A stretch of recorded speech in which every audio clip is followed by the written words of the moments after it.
Buen provecho.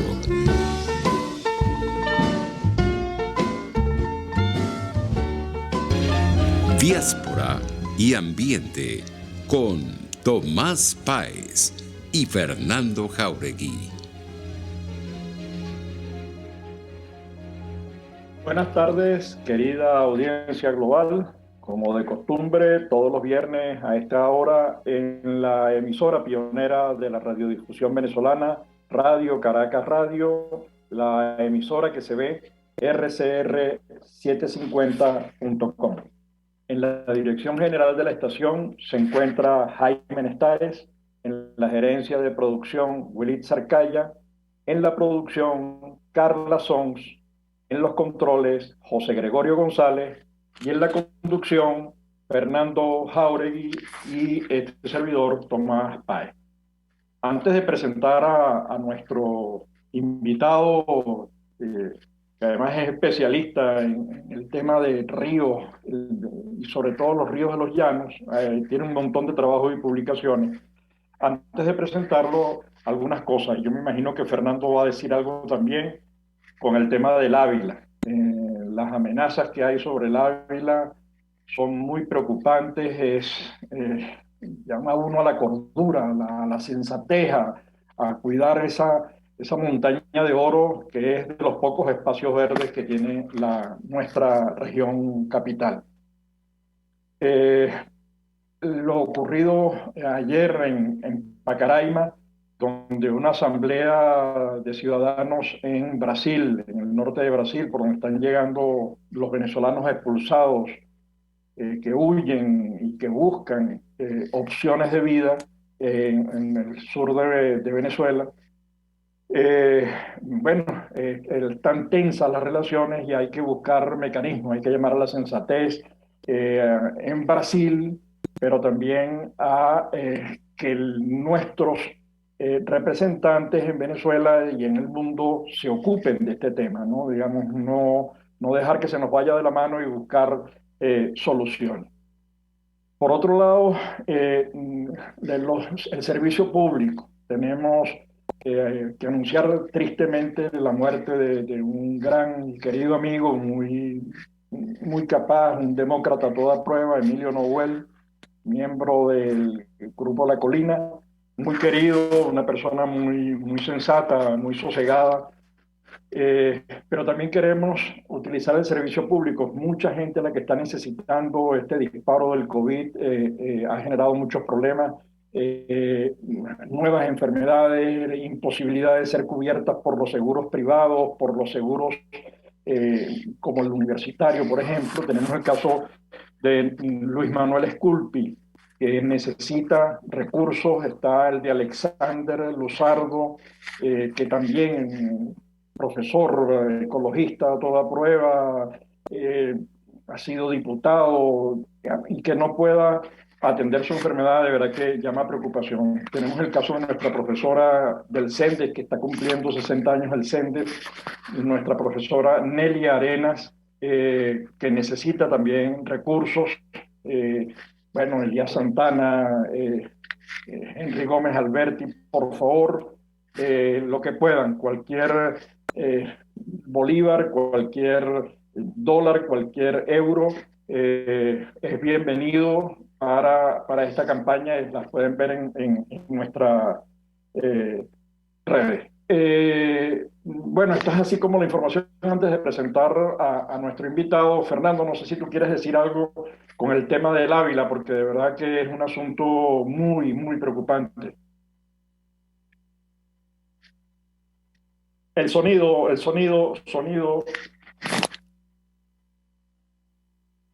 Ahora sí. Ok, Perfecto. Gracias Tomás, gracias al profesor Críspulo. Bueno, mira, brevemente, uno supone que una ciudad comunal implica una organización social que da pie a esta economía, a este tipo de trabajo, y que una ciudad comunal no depende de un tipo especial de ladrillos. Entonces, primer término, si no han sido capaces de generar un movimiento comunal eficaz, ¿verdad? A diferencia, por ejemplo, de las cooperativas de Barquisimeto que datan de hace 40 y 50 años, pues ahora, esto o es un trapo rojo o puede ser una forma de intervenir otro parque nacional para su privatización y la repartición del botín, que significa a nivel de espacio y de recursos naturales que hay en estos parques nacionales. La verdad es que no tiene ningún sentido hablar de construir una ciudad comunal, porque la ciudad comunal no depende de la arquitectura, la ingeniería, sino de una organización social que no ha aprendido, que no ha sido exitosa en Venezuela. Por lo Y, demás, y, bueno, ajá, y sí, si destruimos el Ávila, destruimos el área verde de Caracas, digamos. Si tú le quitas el Ávila, Caracas sería así como una de las capitales del mundo con menor cantidad de verde por, no sé cómo se mide eso, por kilómetro cuadrado, no sé, por lo que por fuere. persona.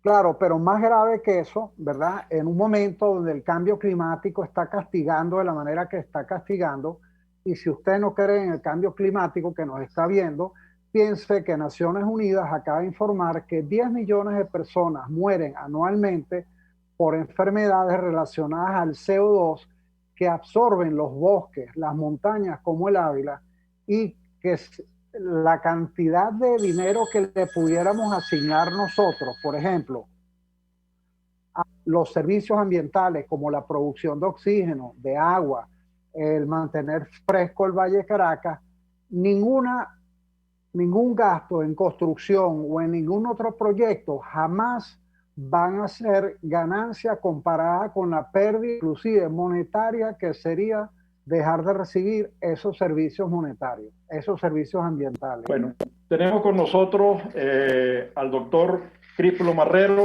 El doctor Marrero es doctor en ecología de aguas, profesor titular de la UNEYES, es subdirector del Instituto de Biodiversidad de esa universidad. Se ha ocupado de trabajar en el tema de los ríos de los llanos venezolanos, los humedales. Comencé a entender qué son los humedales, así que nos va a explicar en algún momento, doctor Crípulo, cómo es eso, cómo opera todo eso y su importancia. Así que mil gracias al profesor Marrero por disponer de su tiempo, por regalarnos sus conocimientos a nosotros y a nuestra audiencia global. Yo comenzaría por preguntarle, bueno, ¿cuál es la situación? Usted que es especialista en el tema y que nos explique qué son los humedales. Yo la verdad que cuando escuché cuando lo vi por primera vez la palabra me sentí como extraño, pero díganos usted, por favor, y gracias.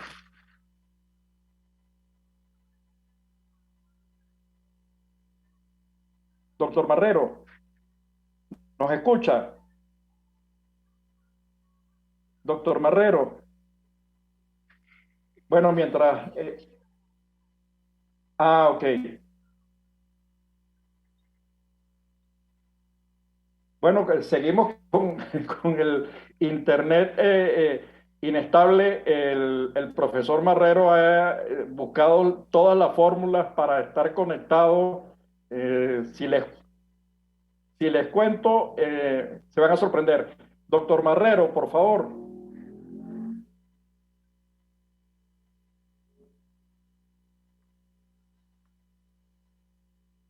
Ok, Okay. bueno, mientras entonces lo llamamos para hacerlo vía telefónica, a mí me queda un sabor muy amargo ese tema del Ávila, porque de verdad son muy pocos metros cuadrados, son muy pocos áreas verdes por persona, muy pocas áreas verdes cuando lo comparamos con lo que está haciendo el mundo, que está creando parques, espacios para y además con el tema de las bicicletas que tú has denunciado antes, Fernando, que se ha convertido en una ruta de destrucción del Ávila. Pareciera que el ensañamiento es total en contra del Ávila, ¿no? Sí, mira, a pesar de que hay un reglamento de uso del Parque Nacional El Ávila o Guaraíra Repano, como usted prefiera nombrarlo, han invadido de diferentes formas comerciales. Por eso hablaba de una privatización el Parque Nacional del Ávila, que es el principal pulmón que tiene Caracas.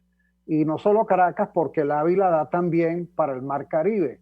O sea, que tiene un valor desde el punto de vista climático, de especies, de genética, importantísimo, ¿no? Y aparte es un sitio donde se puede hacer turismo sustentable, que tiene que ser guiado para que los turistas que hagan este turismo, a diferencia de los que no van orientados, pues no dejen una estela de basura o de daños en este parque, una huella negativa.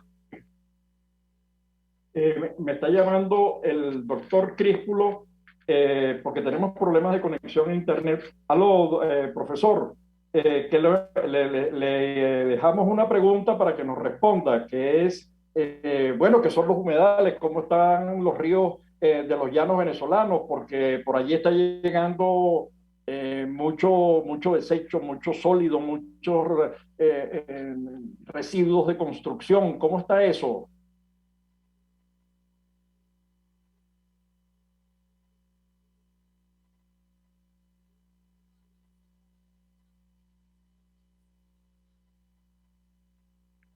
Doctor, doctor Críspulo, espera, necesitamos más bien que se salga de Zoom y lo conectamos por teléfono porque está habiendo problemas con la inestabilidad de Internet.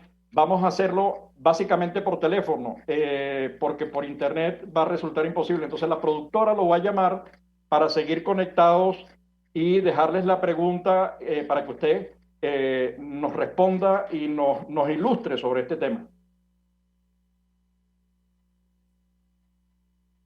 Entonces, desconecte y vaya a teléfono. Mira, Fernando, ¿tú sabías algo de los humedales? Sí, sí, bueno, los humedales es parte de los ecosistemas que son grandes reservas de agua, ¿verdad?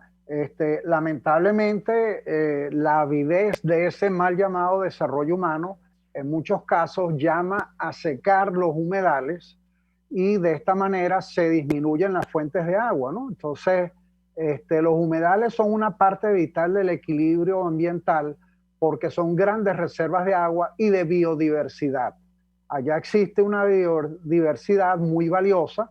Entonces, quizás usted que nos está escuchando diga, bueno, pero a mí qué me importa un caimán, una tortuga que pueda estar en los humedales o un pájaro. Bueno, resulta que en la genética que hay en la biodiversidad de estos humedales puede estar la clave para una cura, una medicina para enfermedades que usted podría sufrir. Entonces, como todo, la naturaleza es un equilibrio. Si uno rompe ese equilibrio, las consecuencias se pagan y el mejor ejemplo es el coronavirus. Tú decías algo importante, Tomás, sobre la gran cantidad de desperdicios de diferentes tipos que están llegando a los humedales, contaminándolos, que hacen que ese agua no sea de provecho para las comunidades, pero además afectando a la biodiversidad. Ya nos conectamos vía teléfono con el doctor Críspulo. Doctor Marrero, está complicada la conexión. Bueno, en uno de los trabajos del doctor Marrero, creo que fue no sé si para profesor, para ascender a profesor titular, porque en el caso de las universidades, pese a que las intenten destruir, funciona la necesidad de hacer investigación, de hacer méritos, de reunir, de hacer investigación. En una de las citas que hace el doctor Marrero en su trabajo de ascenso, menciona a un gallego creo, citando, mencionando todo el tema, la importancia de los humedales y la variedad de peces que allí había y cómo eso constituía un alimento fundamental para los habitantes de la zona. Estamos hablando de hace unos cuantos años, ¿no? De hace unos cuantos siglos, 4 o 5 siglos. Pero eso hoy día se ha modificado, aunque todavía afortunadamente hay zonas en las que no ha llegado la rapacidad del ser humano y la capacidad destructiva del ser humano. Así que Carla, danos una orden para ver si ya nos conectamos y nos podemos conectar con el doctor Marrero. Ok, vamos al corte y ya regresamos con el doctor Marrero con las dificultades de Internet desde el Estado portuguesa. Vamos al segundo link, Carla. El mismo link. Escuchas Buen Provecho por RCR 750, la radio que se ve.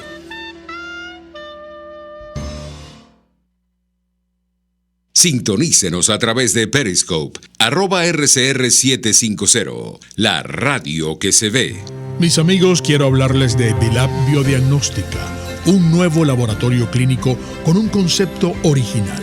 Además de estar dotado con los equipos de la más reciente tecnología y el personal de más alta calificación, Bilab Biodiagnóstica te ofrece ambiente y trato amables y los precios más económicos en todos tus exámenes de laboratorio. Pide tu cita en el 0212-945-5788. Bilab Biodiagnóstica, precisión y confianza en laboratorio clínico. Ante el agobio diario, siempre se agradece una pausa. De lunes a viernes, Verónica Oliveros te trae un cafecito para el alma en Sin Estrés, la revista radial de Radio Caracas Radio, con música, cultura, salud, emprendimiento, terapia, astrología y más. Cada tarde a las 3 nos ponemos en modo Sin Estrés por RCR, la radio que se ve. Pluralidad contigo, respeto contigo, responsabilidad contigo, libertad contigo. Estamos contigo y punto. De lunes a viernes a la 1 de la tarde. Contigo, solo por RCR 750 AM. Porque lo bueno une. Un espacio que analiza y debate la coyuntura política, económica y social de nuestro país. Acompañe cada mañana a la periodista María Alejandra Trujillo en Palabras más, palabras más, palabras menos. Palabras más, palabras menos. Informes, entrevistas, análisis y discusiones sobre los temas de actualidad. Es lo que más te puedo dar, es lo de siempre. Palabras más, palabras menos. De lunes a viernes, de 7 a 8 de la mañana, por RCR 750 AM. Palabras más, palabras más, palabras menos. RCR 750 AM. Porque lo bueno une.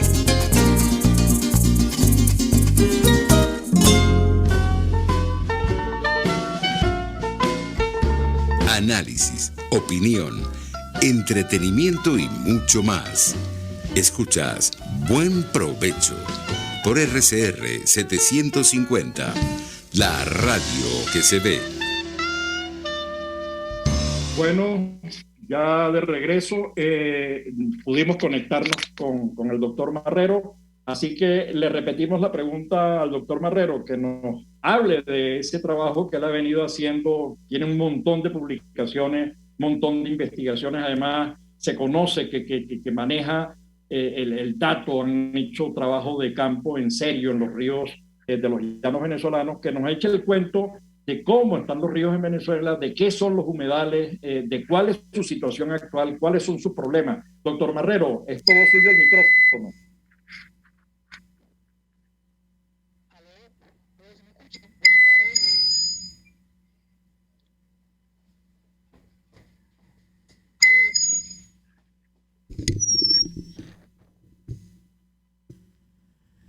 ¿Nos escucha, doctor Marrero?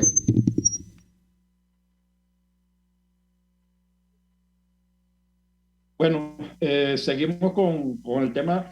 La verdad que el tema de Internet en Venezuela es preocupante, ¿no? Hemos tenido llamadas desde el Zulia, por ejemplo, en los que las reuniones se han caído, los encuentros bien vía Skype, vía WhatsApp o vía Zoom han sido imposibles de realizar, talleres que se han perdido, cursos en nuestras universidades que utilizan las plataformas de conexión virtual, y resulta que tenemos un grave problema. El retroceso ha habido en el tema de Internet cuando Venezuela era punta, era muy grande. Hoy la preocupación es que estamos ya nada más por encima de Cuba en ancho y velocidad de banda. Entonces ya eso de verdad que nos deja en una situación de atraso cuando estamos viviendo no solamente el mundo de la transición ecológica, sino también el de la transición digital, es decir, todo lo que son las aplicaciones, conexiones. Oye, esto es como para repensar el país, porque el esfuerzo que vamos a tener que hacer para modernizarnos y aproximarnos a los anchos de banda que ya tiene Uruguay, que tiene Colombia, que tiene... Oye, ya es de verdad que vamos a necesitar muchos recursos humanos y económicos para subsanar y volver a colocar a Venezuela en el sendero de la modernidad y no en el de la misión leña, ¿no? No sé cómo, tú que estás en Venezuela, Fernando, cómo lo vive el tema de Internet, ¿no? Bueno, mira, dentro de la mayoría de la población yo soy un privilegiado porque tengo una Internet relativamente estable, pobre en cuanto a velocidad, en banda, en anchura de banda, pero bueno, de hecho en este momento estoy conectado con el ABA de CanTV. Entonces, eso hay que analizarlo, creo yo, de varios puntos de vista. El primero, que cuando CanTV empezó a generar ganancias, especialmente a través de Movilnet, esas ganancias jamás se reinvirtieron en la compañía, ni a nivel de recursos humanos, ni de instalación de nuevos equipos. Esto dicho inclusive por los propios distribuidores de Movilnet. Eso por un lado, ¿no? O sea, no se reinvirtió y lo que se hizo fue usar ese dinero para diferentes misiones, que además las misiones no fueron ni siquiera efectivas o eficaces en cuanto al beneficio que generaron.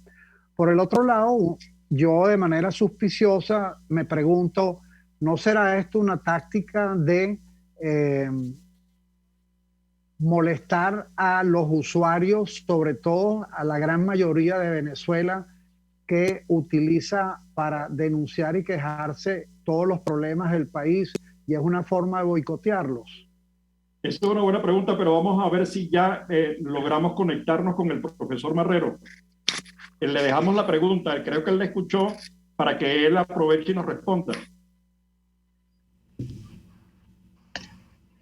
Aló, buenas tardes. Ahora sí te oímos perfecto. Aló, ¿me escuchan? Por favor.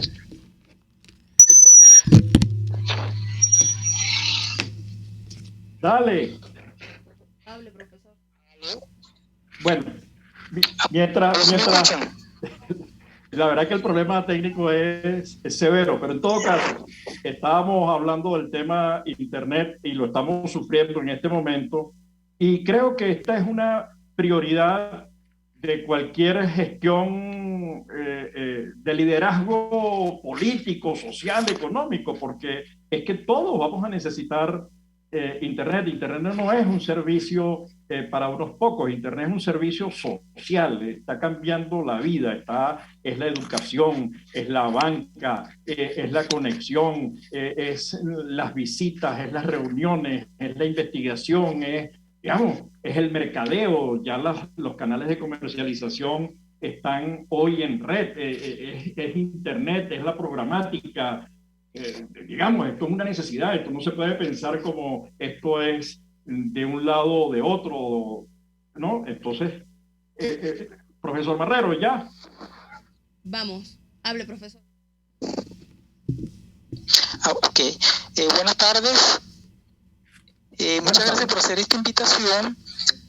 Con respecto a esa pregunta sobre cómo están los ríos de los llanos, hay varias problemáticas, además del problema de las ciudades que están virtiendo desechos en los ríos. Hay problemas de vieja data, como por ejemplo es la deforestación de todos los bosques en esta región de los llanos. Existía hasta los años 60 una gran masa boscosa desde Táchira hasta San Carlos, de aproximadamente 500 kilómetros de largo por 60 kilómetros de ancho. Esa era una franja boscosa continua. Y eso, en la actualidad, por supuesto, no existe, ha desaparecido casi en su totalidad. Eso, por supuesto, afecta a los ríos, afecta el funcionamiento de los ríos, el suministro de agua a los ríos. Por otra parte, existen también una serie de represas creadas en muchos de los ríos del piedemonte andino que limitan tanto la dinámica del río como la migración de los peces en esas aguas.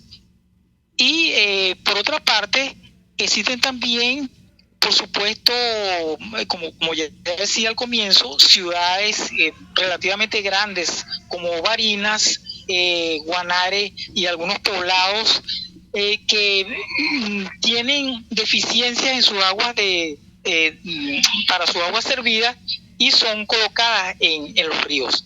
De tal manera que esos son básicamente algunos de los problemas que confrontan esos ríos. Otro problema fundamental son las areneras, los saques de arena que hay en los cauces de los ríos que limitan tanto las migraciones de los peces como el funcionamiento del río. Recordemos que todo esto está completamente interconectado. Los ríos son redes interconectadas y aquí en estos sistemas, más que en ningún otro sistema, se cumple aquello de que lo que se hace arriba se siente abajo. Entonces, todo lo que ocurre en las cuencas altas de estos ríos tiene repercusión aguas abajo. ¿Por qué decimos, por ejemplo, que la deforestación tiene una repercusión? Esa masa boscosa que había primigeniamente en estos terrenos funcionaba como una esponja que absorbe agua. Y esa agua entonces, durante la época de sequía, es administrada de manera controlada al río, y esto impide entonces, impedía que los ríos se secaran, que alcanzaran unos cauces muy bajos.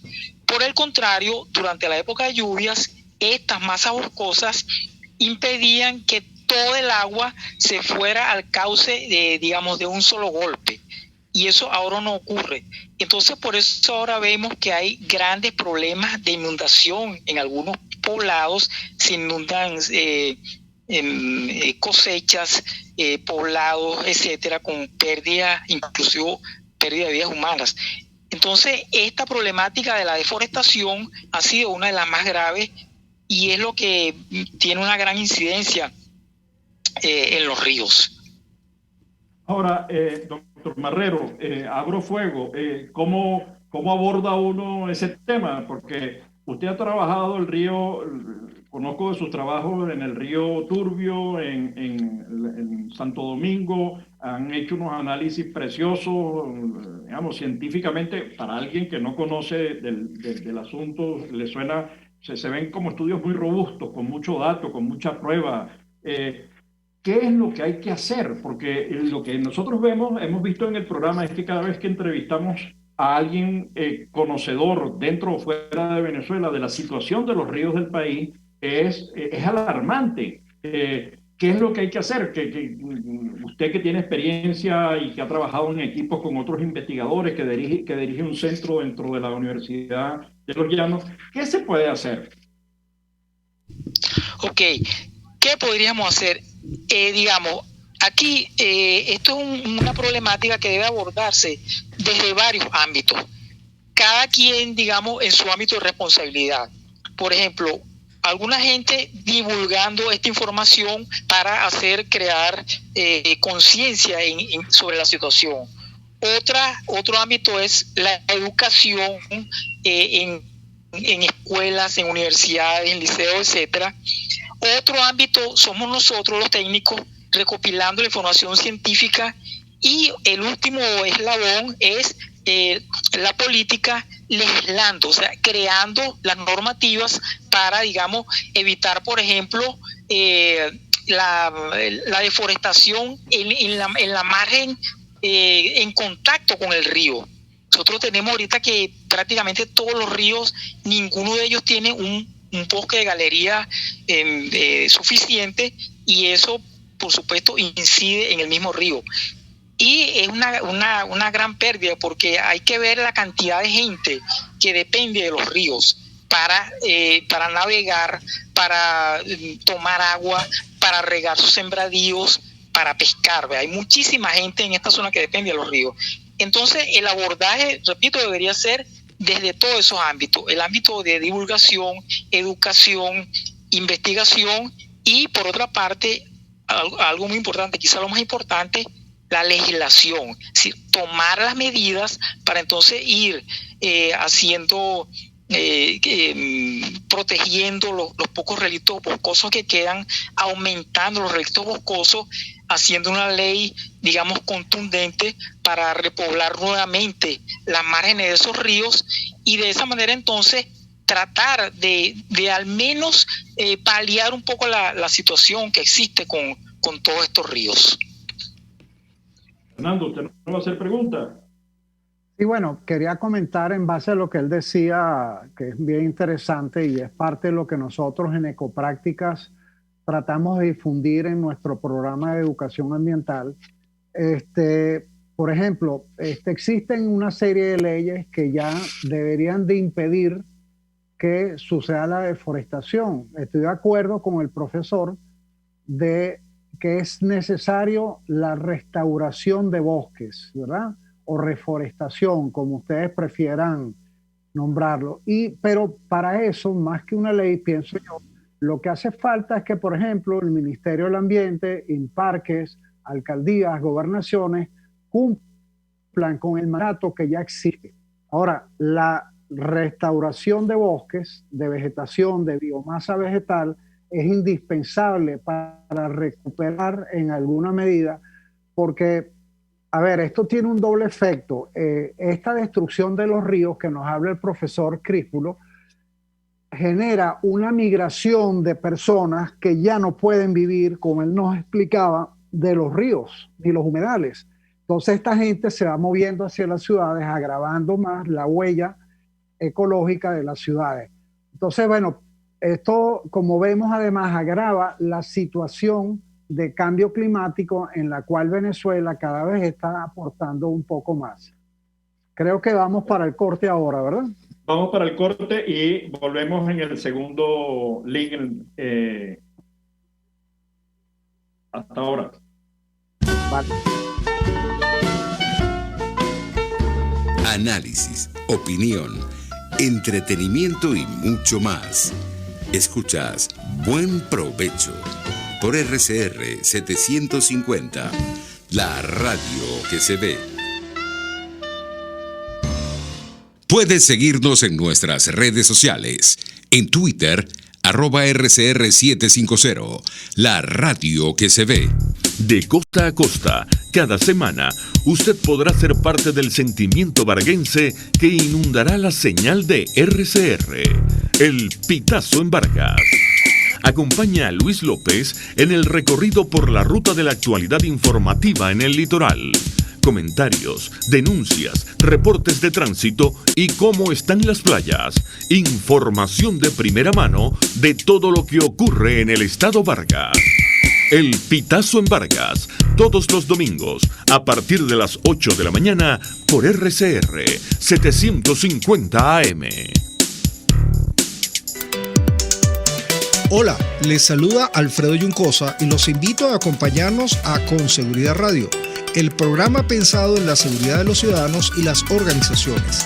Con Seguridad Radio, todos los sábados a las 12 del mediodía, por RCR, la radio que se ve. RCR 750 AM. Porque lo bueno une.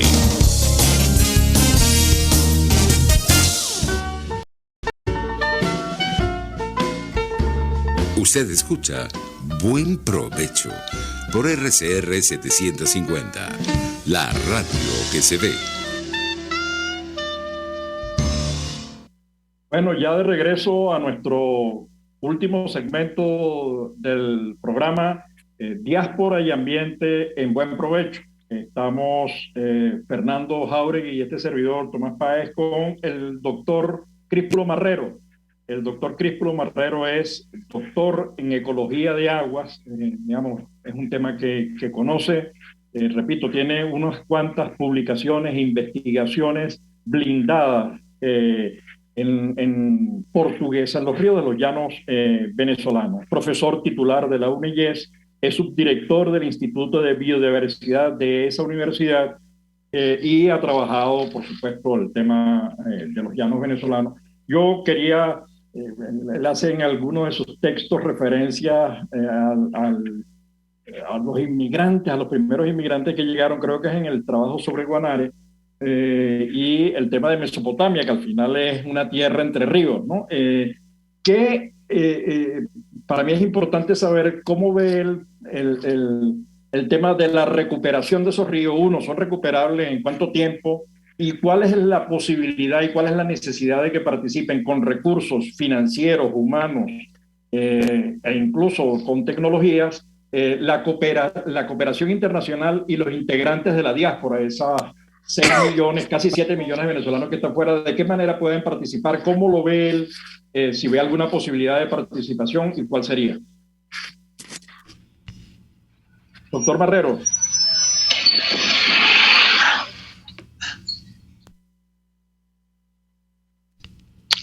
Ok.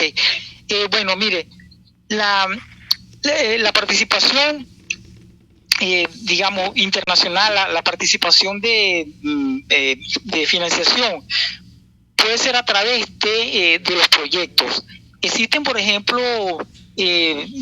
proyectos de investigación para estudiar la diversidad de esos ríos, para estudiar la pesquería de esos ríos. Recordemos que muchísima gente, especialmente en esa área de San Fernando de Apure, depende directamente de los peces para comer. El río Apure, además, inunda una serie de espacios que son muy importantes también para la producción pesquera, tanto del río Apure como del río Orinoco. Y entonces una vía para, digamos, para colaborar puede ser la financiación de proyectos en esa área, o sea, en el área de estudio de la diversidad, estudio de las pesquerías, estudio de la ecología de los sistemas ecológicos en esos ríos. Esa vería yo es una de las principales formas de participación de la llamada diáspora. Bueno, Fernando, no sé si tiene alguna pregunta. Yo tengo varias. Por ejemplo, esa interconexión de los ríos, que es como un tramado, ¿no? Porque al final son todos ellos efluentes de nuevos ríos y conexiones entre ellos. ¿Cómo? Y que entonces hace que el fenómeno no sea absolutamente local, ni siquiera regional o incluso nacional, sino que es un fenómeno que tiene consecuencias globales. Ese sistema interconectado va a requerir recursos y proyectos. ¿En qué proyectos, dada la situación de las universidades del país, digamos, donde no hay presupuesto, no hay, los CDCH de las universidades están en el subsuelo, ¿cómo sería? ¿En qué organismos están pensando y cómo puede para esos proyectos, desde la siembra hasta algunas de las áreas de educación que señalaba Fernando? Yo no sé si Fernando quiere complementar. Vamos a escuchar al profesor Críspulo.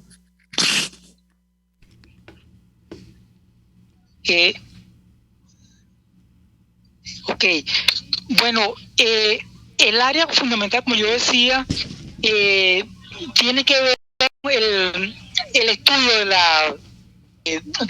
la fauna actual de estos sistemas, y por supuesto también con el estudio de los impactos que están haciendo efecto en esos ríos.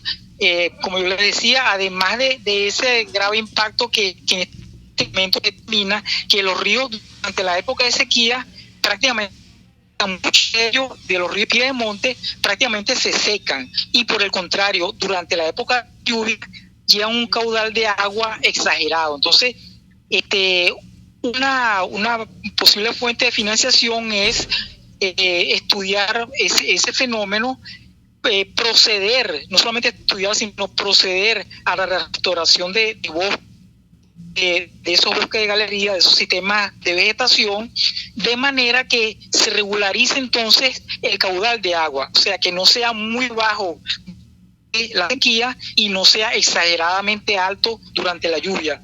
Pero eso es, digamos, una medida a largo plazo que debe ir acompañada de una legislación adecuada.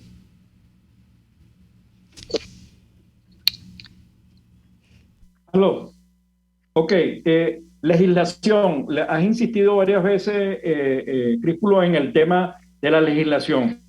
¿Qué debe contener esa legislación? Porque cuando diste el dato de las galerías que estaban en el estado Táchira, unos cuantos kilómetros, que han desaparecido, uno, ¿cómo hace uno para recuperar eso? Dos, ¿es posible recuperarlo? Tres, ¿qué recursos se necesitan para recuperarlo?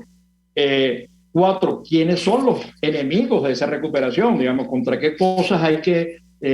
Porque la destrucción tiene algunos responsables, pues, y hay que buscar, no para descabezar a nadie, sino para identificar la fuente del problema, ¿no?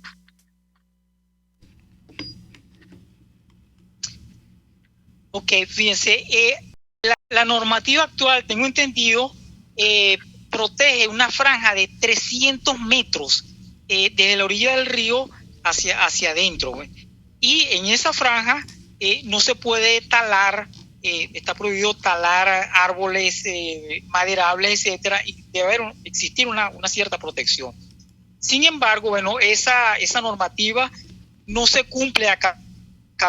Entonces, digamos, de las medidas que deben tomarse sería hacer cumplir esa normativa que está escrita, pero bueno, no se cumple.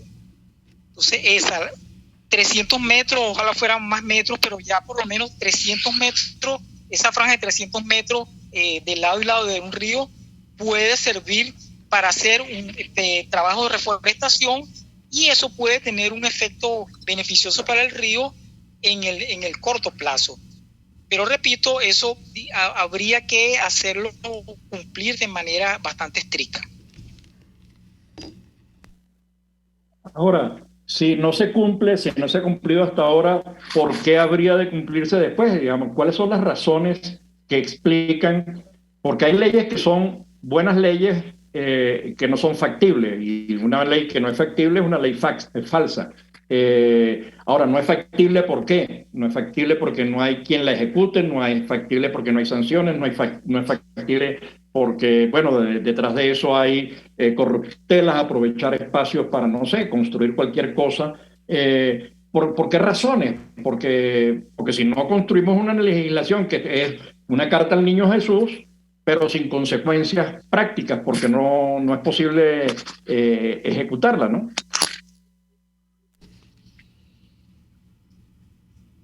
Sí, bueno, el no cumplimiento de esas leyes es un problema de vieja data.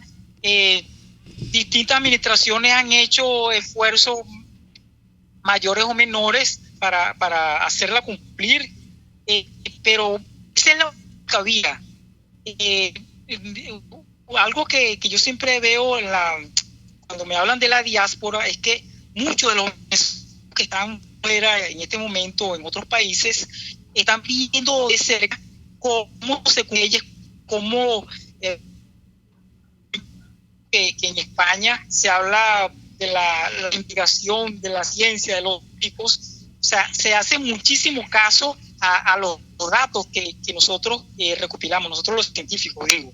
Entonces, esa diáspora, ojalá si algún día alguno tiene la posibilidad de tomar decisiones aquí en Venezuela, viendo esos ejemplos en los países que se cumplen, bueno, hay que traer eso hacia acá. Es una cuestión básicamente de voluntad política. Por supuesto, hay que dar incentivos a la gente que ya está de alguna manera infringiendo esa ley, que ya tiene tradición de estar metida en la orilla de los ríos. Hay que dar un incentivo pero a la larga es indiscutible que proteger los ríos y en general la naturaleza es a lo que en el largo plazo es más redituable que cualquier otra acción que vaya en contra de los ríos, precisamente. Fernando. Sí, bueno, estaba pensando mientras hablaba nuestro invitado que en este momento, como tú y yo hemos hablado, Tomás, hay una circunstancia que agrava lo que estamos hablando, que es la misión leña. Al no tener la gente gas en el país con la cuarta o quinta reserva de gas natural más importante del planeta, la gente está obligada a deforestar en arbustos, a veces en árboles, para poder cocinar los pocos alimentos, además, a los cuales accede. Entonces, bueno, ahí hay una realidad que me parece muy adecuado lo que dice nuestro invitado, de generar, ¿verdad?, estímulos. Un estímulo, por ejemplo, dentro de estos programas de reforestación o restauración, es que tú contratas a las mismas comunidades que han deforestado, ¿verdad?, para restaurar esas zonas alrededor de los ríos.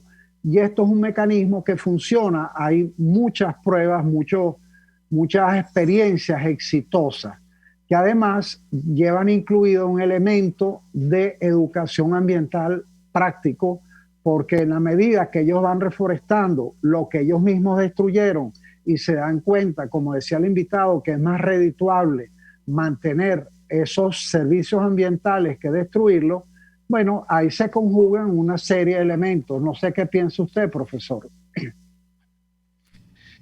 Sí, esa es una realidad. Es decir, es mentira. Yo a veces veo unos por allí, digamos, que son totalmente falsos en su posición de que de la noche a la mañana vamos a sacar a toda esa, de la noche a la mañana vamos a tener los 300 metros de protección al borde del río. Es un proceso lento, pero por supuesto, en algún momento debe comenzar. Como yo les decía, el deterioro de los ríos no solamente implica el deterioro de la fauna y del mismo río, sino que eso trae como consecuencia inundaciones de poblados enteros. Y esas inundaciones entonces tienen que llamarnos a la reflexión. ¿Sí? ¿Por qué están ocurriendo? Bueno, simplemente hemos deforestado toda esta gran masa de vegetación y entonces el agua prácticamente se llueve y se escurre de una vez por el cauce del río. Y eso, aguas abajo, produce la inundación. Entonces, eso, o sea, haciendo entender ese mecanismo a la gente, es una de las vías para incentivarlo a un tipo de protección, etcétera. Hay un argumento, estoy escuchándolo y estoy pensando en lo siguiente. Venezuela fue uno de los países pioneros cuando se creó la Ley del Ambiente y se creó el Ministerio del Ambiente. Recuerdo haber trabajado en todos los impactos que producía el desarrollo de la faja petrolífera en todo el eje, en todo el oriente de Venezuela. Estamos hablando de hace muchos años y sin embargo parece que ha habido un proceso de involución. Teníamos una ley, pero el marco legal no estuvo acompañado de una ejecución que hiciera posible hacer práctico las reflexiones y las decisiones que estaban detrás de cada uno de los artículos de la ley, ¿no? Entonces hay un aspecto que tiene que ver con las inundaciones, que usted acaba de señalar, profesor, pero hay otras que tienen que ver con la calidad de vida. Es decir, cuando uno ve cómo los ciudadanos de países que tienen ríos los han sabido aprovechar, han creado en sus laderas,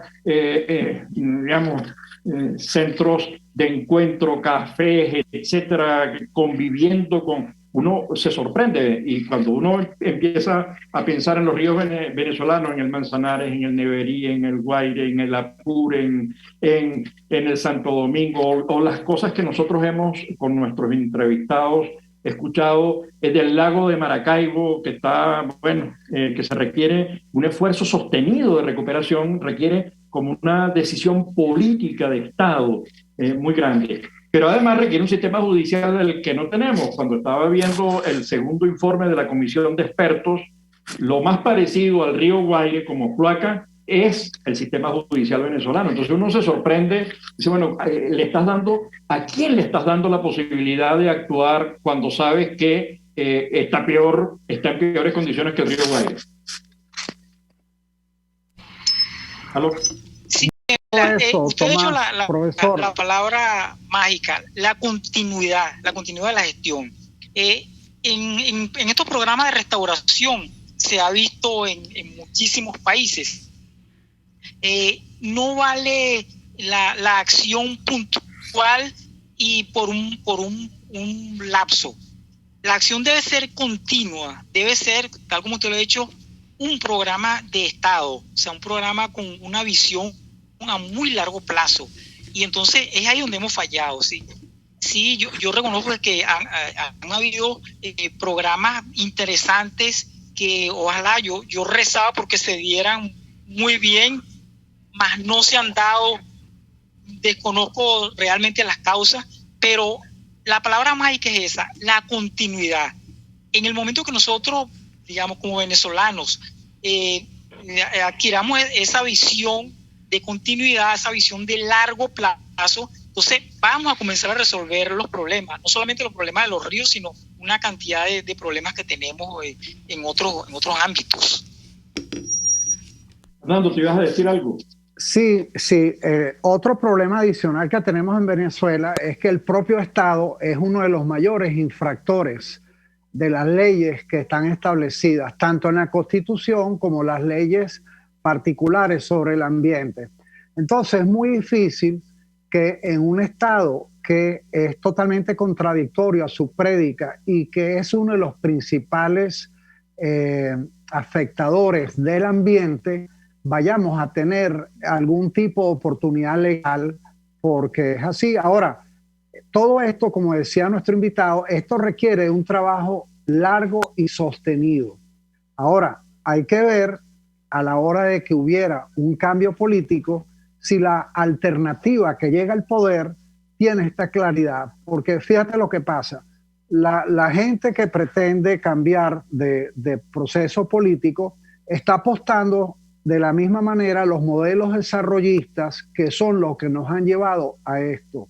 Entonces, yo desde hace 60 años estoy escuchando que el petróleo es el apalancamiento del desarrollo de Venezuela y resulta que ahora están proponiendo reactivar PDVSA para tener el dinero para desarrollarnos. Entonces no salimos de un ciclo vicioso. Yo no sé qué hace falta, si es un cambio generacional de los políticos para que entiendan que por ahí no van los tiros, que hace falta un cambio real, sustancial de paradigma de desarrollo. Doctor Marrero, le queda 1 minuto y medio para cerrar el programa. Ok.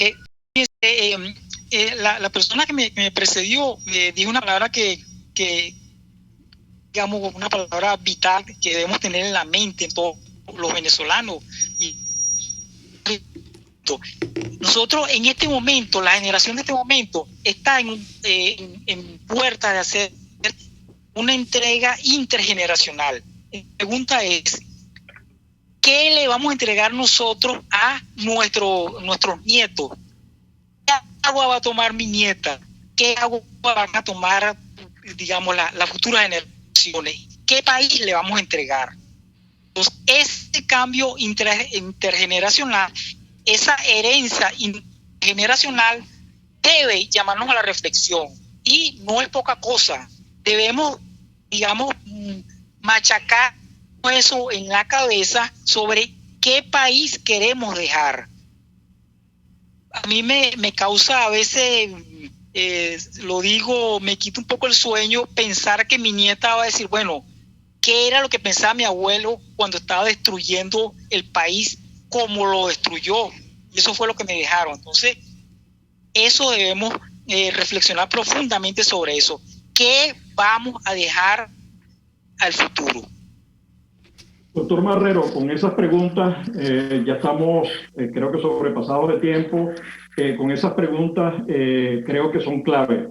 Y creo que además deberían llamar a la concordia, deberían llamar al acuerdo, porque todos vamos a tener nietos, todos vamos a tener bisnietos, los conozcamos o no, pero en todo caso la pregunta es coherente. Yo creo que eso debe responderlo aquí, no es ni de aquí ni de allá, sino que todos tenemos la responsabilidad de garantizarle a los que vienen el derecho a vivir. Así que rápidamente, Fernando, nos queda, pero nada.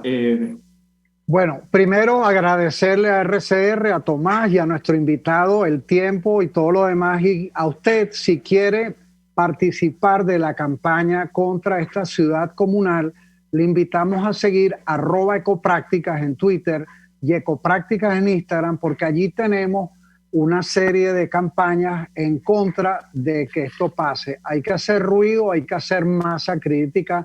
Gracias. Bueno, doctor Marrero, mil gracias por su tiempo y bueno, en algún otro momento lo molestaremos para pedirle nuevamente el concurso de sus ideas y sus conocimientos. Mil gracias a toda nuestra querida audiencia global. Nos vemos como de costumbre todos los viernes a esta hora a través de la emisora pionera de la radiodifusión venezolana, la emisora que se ve rcr750.com. Y ambiente con Tomás Páez y Fernando Jáuregui.